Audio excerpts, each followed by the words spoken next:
Henri, je suis directeur de la sécurité et des pistes pour la station des Ors. Les pistes de VTT sont entretenues, sécurisées et aménagées par des équipes de bike patrol, des patrouilleurs VTT. Donc c'est un petit peu le même principe que les pisteurs secouristes l'hiver en ski, mais adapté au vélo. Et cette équipe est complétée par des shapers, des personnes qui sont sur la conception des modules VTT et leur entretien. Alors pour être bike patrol, il faut être titulaire d'un CQP, un certificat de qualification professionnelle de patrouilleur VTT, et avoir au préalablement passé ses diplômes de secouriste qui sont le PSE1, premier secours en équipe, niveau 1 et niveau 2. La différence entre les deux, le bike patrol est en général plus sur son vélo, à patrouiller les pistes comme son nom l'indique, pour repérer d'éventuels problèmes ou des points à améliorer, pour accueillir la clientèle, les renseigner et pour porter assistance en cas de problème. Alors tout à fait, on peut retrouver beaucoup de types de modules différents sur une piste VTT. Il faut savoir qu'en VTT en station, et donc sur les bike parks, on retrouve deux pratiques essentiellement. Le VTT de type enduro, qui se pratique sur des pistes aménagées assez naturellement. On utilise des petits sentiers qu'on appelle des singles, et on ne fait quasiment aucune bosse dessus de manière artificielle.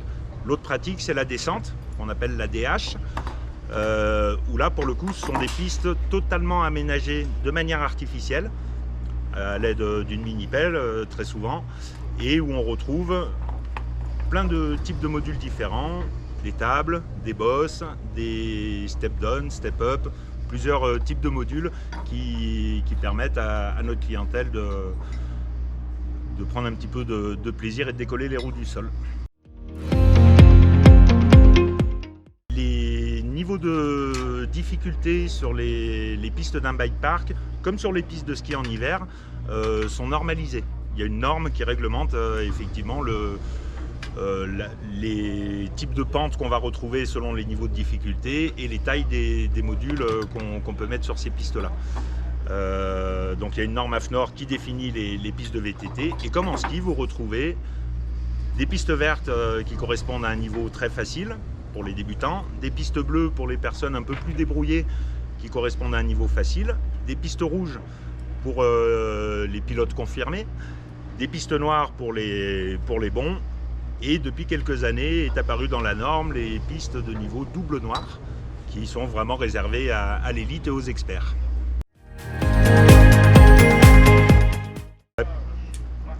Il faut réunir plusieurs critères. Le critère principal, c'est la difficulté de la piste, les sensations qu'on a sur le vélo de difficulté. Donc ça peut être sur une piste verte, vous ne retrouverez jamais de passage vraiment raide.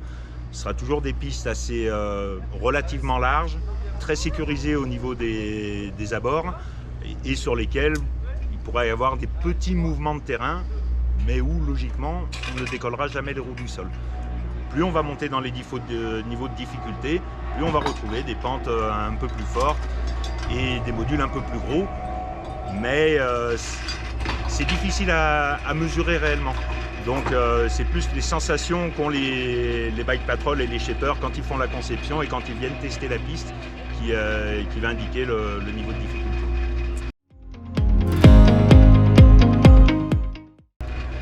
Une bonne piste de VTT en descente, car nous sommes essentiellement sur un site de descente, c'est une piste sur laquelle on n'a quasiment pas besoin de toucher au poignet de frein.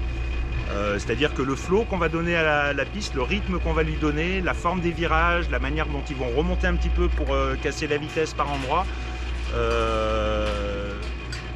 c'est ça qui va faire vraiment d'une piste qu'elle est réussie ou pas. Quand vous partez, comme ici, à 2200 mètres d'altitude pour aller jusqu'à la station à 1600 mètres, et que vous arrivez sur une piste à votre niveau, à ne quasiment pas toucher les freins, c'est que les shapers et les patrouilleurs ont fait du très très bon boulot.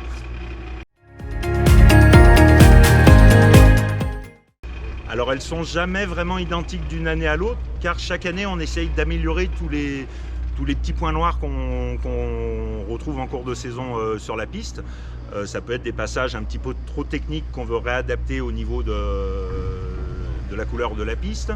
Ça peut être des endroits qui ont subi beaucoup d'érosion à force de passage et qu'on va modifier un petit peu pour préserver aussi l'environnement dans lequel on évolue. Et puis d'apporter aussi chaque année des petites nouveautés sur les pistes pour créer l'envie de venir les découvrir chez nos clients. La piste que je préfère aux Ors, c'est la Ride in Red qui part du sommet du télésiège de Pouster, à 2500 mètres d'altitude. Déjà parce qu'elle est longue en termes de kilomètres et de dénivelé, et parce que c'est une piste rouge aménagée artificiellement avec des sauts qui peuvent se passer à l'enroulé. C'est-à-dire que même si on n'a pas le niveau pour sauter vraiment la bosse, en abordant une piste comme ça avec de l'humilité, on arrive à se faire plaisir quand même, à passer tous les obstacles sans se mettre en difficulté. Et j'avoue que je prends de plus en plus de plaisir à rouler sans le stress d'une partie trop technique qui va arriver. Un bike park demande beaucoup de travail de préparation et d'entretien. En début de saison, les 7 patrouilleurs de la station, le shaper et le péliste dédié au bike park, donc 9 personnes, attaquent la saison en général un mois avant pour préparer le bike park, refaire un petit peu d'entretien et de nettoyage avant la saison, et surtout profiter de cette période-là pour peaufiner les derniers réglages des créations qui ont été faites l'automne précédent. Pendant la saison d'été, on fait de l'entretien quotidien des pistes. La journée type du patrouilleur, ça commence par une patrouille des pistes du bike park pour voir s'il n'y a pas de soucis et identifier les points à entretenir en cours de journée. Et ensuite, ils se retrouvent avec le shaper pour mettre un petit coup d'entretien sur ces pistes. Il faut savoir qu'à force de passage, les pistes ont tendance à se dégrader quand même assez rapidement. On retrouve dans tous les passages un peu raides des traces de freinage, des petits trous causés par un peu trop de freinage dans ces zones-là.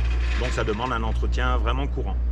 Et à l'automne, une fois qu'on ferme le bike park, on a encore environ 3 semaines pour faire de la création pour l'année suivante et laisser la neige l'hiver faire un petit peu notre boulot et permettre aux pistes de se tasser naturellement. Les modules les plus classiques qu'on retrouve sur les bike parks, on va retrouver ce qu'on appelle les hoops. Les hoops, c'est un enchaînement de bosses très arrondies, donc ils vont se passer à l'enroulé, qu'on retrouve en général plutôt sur les pistes vertes et les pistes bleues, plus adaptées à une clientèle qui débute en VTT.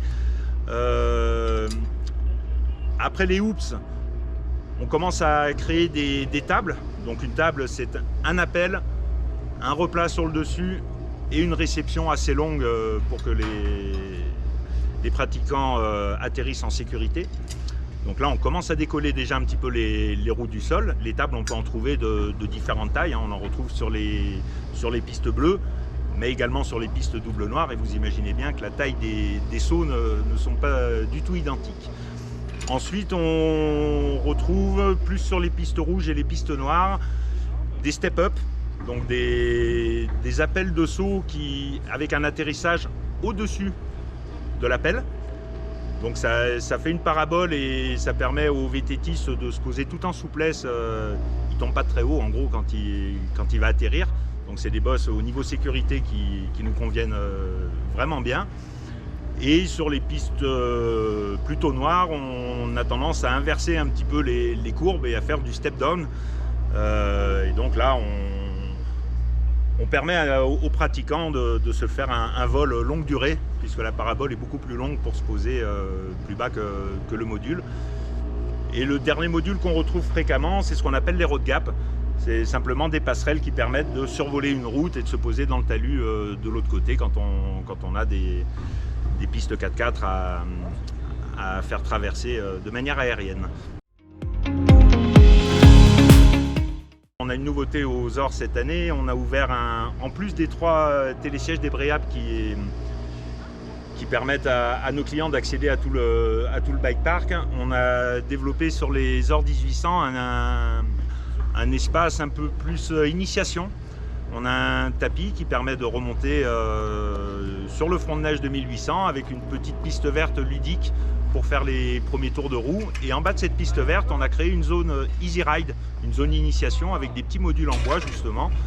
Alors des hoops, des enchaînements de bosses arrondies et des marches progressives entre 5 et 15 cm qui permettent vraiment aux pratiquants de s'initier et de commencer à passer des petits modules pour trouver la bonne position sur le vélo et après aller rouler en sécurité sur le bike park. Donc on s'attend à avoir pas mal de jeunes publics sur cette zone cet été et de nouveaux clients qui viennent s'initier chez nous. Donc le bike park des ORS, nous avons 13 pistes de descente et 3 itinéraires enduro. Comme je vous le disais tout à l'heure, de tous les niveaux, du vert au double noir, pour que tous les pratiquants prennent du plaisir. Et donc pour entretenir et sécuriser toutes ces pistes, parce que ça fait quelques kilomètres à entretenir, nous avons une équipe de 7 patrouilleurs VTT, diplômés, qualifiés, un shaper et un péliste qui assiste généralement le shaper pour la création de modules et le gros entretien. Alors nous avons commencé la saison avec un opening qui a été d'un franc succès, plus de 500 VTTistes sur le bike park le jour de l'ouverture. C'était un de nos objectifs, donc on en est assez satisfait. On a enchaîné le week-end d'après avec un week-end spécialement dédié à ces dames, un week-end girly ride où on leur a proposé de l'encadrement avec des moniteurs, une descente en vallée encadrée par les moniteurs, les ambassadeurs et les patrouilleurs, des moments un peu plus chill et avec un petit barbecue en bas en vallée, une soirée concert. On leur a fait un petit week-end qui a été vraiment une grande réussite. Pendant la saison d'été, on ne fait pas de gros événements parce qu'on a beaucoup de public sur le bike park et on veut vraiment que nos clients puissent profiter du bike park. Et on reprend par contre les gros événements au mois de septembre avec l'événement phare de cet été, les championnats de France de VTT de descente qui auront lieu du 9 au 11 septembre, juste avant le week-end du closing qui sera donc le week-end suivant, où on retrouve tous nos habitués pour un week-end assez festif sur la station. Je suis pas le meilleur exemple, moi. Je suis un skieur. Ah ok. je veux bien te le dire, mais mes patrouilleurs vont se moquer de moi. Ok.